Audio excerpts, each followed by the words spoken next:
Hello, my dear students. Welcome back, everyone. Hope you all are preparing for your board examinations, which is just round the corner. Wish you all the best for your preparation of your boards. In today's video, we will be discussing about the poem The Tale of Custard the Dragon by Ogden Nash, which is a part of Class 10 CBSE syllabus, in which we are going to study in details about the poet, the theme of the poem, the message delivered by it, the central idea, the stanza-wise summary of the poem, and the poetic devices used. For your convenience, I have added timestamps in the description so that if you wish to watch any segment again, you can just click on that particular timestamp to go through it. So, without further delay, let's get started. Frederic Ogden Nash was an American poet well known for his light verse. With his unconventional rhyming schemes, he was declared the country's best known producer of humorous poetry. He used surprising pun-like rhymes, sometimes with words deliberately misspelled for comic effect. Moving on to the theme. The Tale of Custard the Dragon is a ballad, a song or poem that tells a story. It is a humorous poem about a cowardly dragon named Custard. The poet says that all the pets that Belinda has are brave except the dragon. Yet, when the time comes, it is the dragon that actually saves everybody in the house. The poet here has tried to express through the poem that sometimes a timid person is the actual hero in the toughest situations of life. The message that is put forth by this poem is that we must never judge a book by its cover.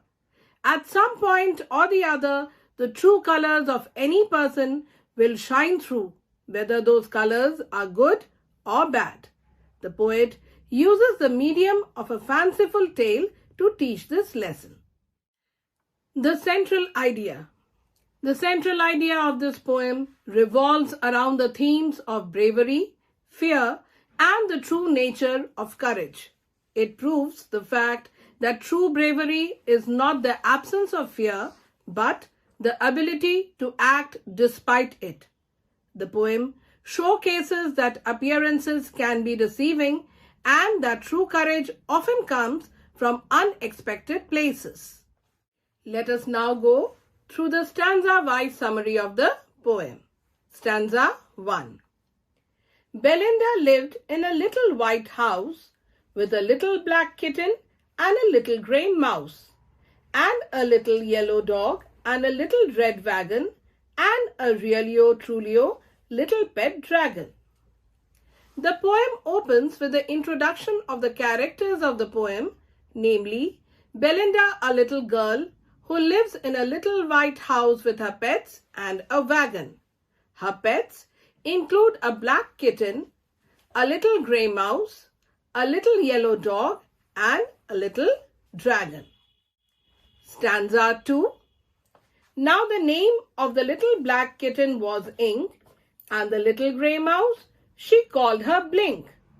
And the little yellow dog was sharp as mustard, but the dragon was a coward, and she called him Custard. Belinda names her little black kitten as Ink and her little grey mouse as Blink. The color of her dog is as sharp and yellow as mustard, so she names it Mustard, and she names her dragon as Custard. The poet introduces the cowardice of Custard to the readers in this stanza. Stanza 3. Custard the dragon had big sharp teeth and spikes on top of him and scales underneath, mouth like a fireplace, chimney for a nose, and realio trulio daggers on his toes. The description of Custard's physical appearance seems quite surprising to the readers as it possesses all the features of a dragon, which makes it look scary, powerful and brave. It has big sharp teeth and spikes on its back that could easily scare anybody. It also has the ability to spit fire, which makes its mouth look like a fireplace, showing his power. And his nose becomes like the chimney through which the smoke comes out from the fire in his mouth. Custard's toes are so pointed and sharp that they could cut anything like a dagger. Stanza 4. Belinda was as brave as a barrel full of bears, and Ink and Blink chased lions down the stairs. Mustard was as brave as a tiger in a rage, but Custard cried for a nice safe cage. All the members of the house except Custard seemed to be very brave. Belinda's bravery has been compared to the bravery of many bears combined together. Ink and Blink, despite being so small in size, have the power to scare and chase away someone as strong as a lion. Her dog's bravery has been compared to that of a tiger's anger. But Custard is completely opposite to his physical appearance, and instead of being brave, he looks for a nice safe cage. Stanza 5. Belinda tickled him, she tickled him unmerciful. Ink, Blink and Mustard, they rudely called him Percival. They all sat laughing in the little red wagon at the realio, trulio cowardly dragon. Belinda tickles the dragon without stopping, and she does it very cruelly to make the dragon laugh. Since the dragon is a coward and soft-natured, tickling works on him. Seeing the dragon react to the tickling makes the other pets in the house laugh at him. They sit in the red wagon and laugh at the cowardly dragon. Stanza 6. Belinda giggled till she shook the house, and Blink said weak, which is giggling for a mouse. Ink and Mustard rudely asked his age when Custard cried for a nice safe cage. Belinda laughs a lot at the dragon. She laughs so hard that the house seems to shake due to her laughter. Blink the mouse says weak, the giggling sound made by a mouse. Ink and Mustard ask the dragon's age to make fun of him, since he behaves like a small kid who just wants a nice safe cage for himself. Stanza 7. Suddenly, they heard a nasty sound, and Mustard growled, and they all looked around. Meouch, cried Ink, and ooh, cried Belinda, for there was a pirate climbing in the window. While everyone is busy making fun of the dragon, a very unpleasant sound comes from the house. Mustard the dog looks around growling for the source of the sound. Ink and Belinda cry out in shock when they see a pirate climbing the window of the house to rob the house. Stanza 8. Pistol in his left hand, pistol in his right, and he held in his teeth a cutlass bright. His beard was black, one leg was wood. It was clear that the pirate meant no good. The appearance of the pirate seemed very dangerous as he was carrying weapons with him. He had a pistol each in both his hands and a bright, sharp blade between his teeth as well. He had a black beard and a wooden leg, indicating that he was a tough man who must have lost his leg in some fight or battle. His looks made it very clear to the inmates of the house that the pirate meant to harm the people and the pets living there. Stanza 9. Belinda paled, and she cried, "Help, help!" But Mustard fled with a terrified yelp. Ink trickled down to the bottom of the household, and little Mouse Blink strategically mouseholed. Looking at the pirate Belinda turned pale with fear and cried out for help. All her so-called brave pets did not move forward to help her and fled from the scene. Mustard made a huge cry and ran away. Ink silently went to the bottom of the house, and Blink very smartly disappeared in a mouse hole, leaving Belinda all alone to defend herself. Their bravery did them no good. Stanza 10. But up jumped Custard, snorting like an engine, clashed his tail like irons in a dungeon. With a clatter and a clank and a jangling squirm, he went at the pirate like a robin at a worm. When everyone fled on seeing the pirate, it was the coward dragon Custard who came to rescue Belinda and fight the pirate. He jumped in front of the pirate and made large noises through his nose like an engine, indicating his anger. He moved his tail, making clattering sounds like an iron rod striking the walls of a prison in a dungeon. With all these dangerous sounds, he followed the pirate just like a robin follows a worm to eat it up. Stanza 11. The pirate gaped at Belinda's dragon and gulped some grog from his pocket flagon. He fired 2 bullets, but they didn't hit, and Custard gobbled him every bit. The pirate was shocked to see Custard the dragon. He took a good look at him and drank some wine from a bottle that he carried in his pocket. The pirate took out his pistol and fired at Custard, but failed to harm him, and Custard remained unharmed. Custard then swallowed the pirate whole without leaving any trace of him.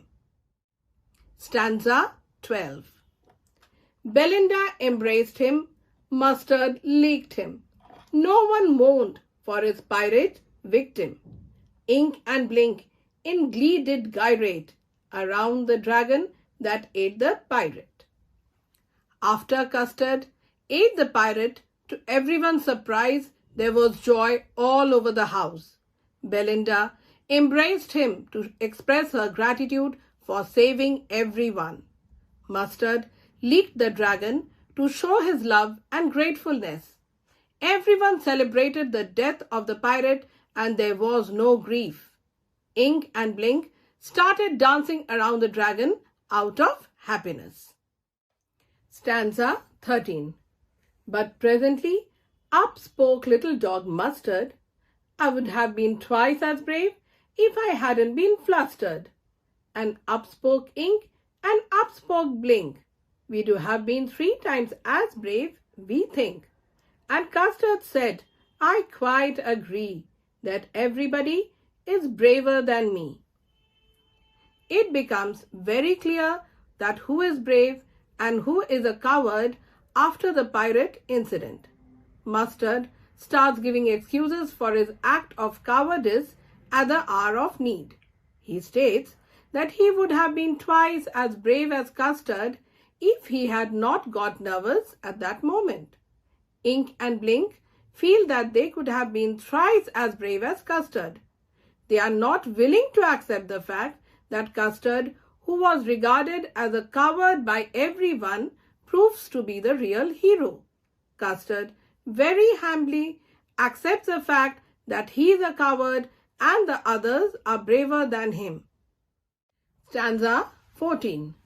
Belinda still lives in her little white house with her little black kitten and her little grey mouse and her little yellow dog and her little red wagon and her realio trulio little pet dragon. Belinda still continues to live in that house along with her pets, but now she considers Custard as her real true pet. The last stanza, stanza 15. Belinda is as brave as a barrel full of bears, and Ink and Blink chase lions down the stairs.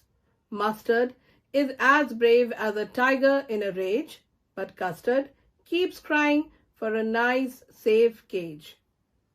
Belinda is still as brave as a group of bears. Ink and blink still chase lions down the stairs. Mustard still behaves like a tiger in anger, and our custard still cries for a nice and safe cage. Now we will discuss the poetic devices used in the poem. The first one is rhyme scheme. We have A, B, B in all stanzas except in stanza 13 where the rhyme scheme is A, B, B, C, C. The second poetic device is simile.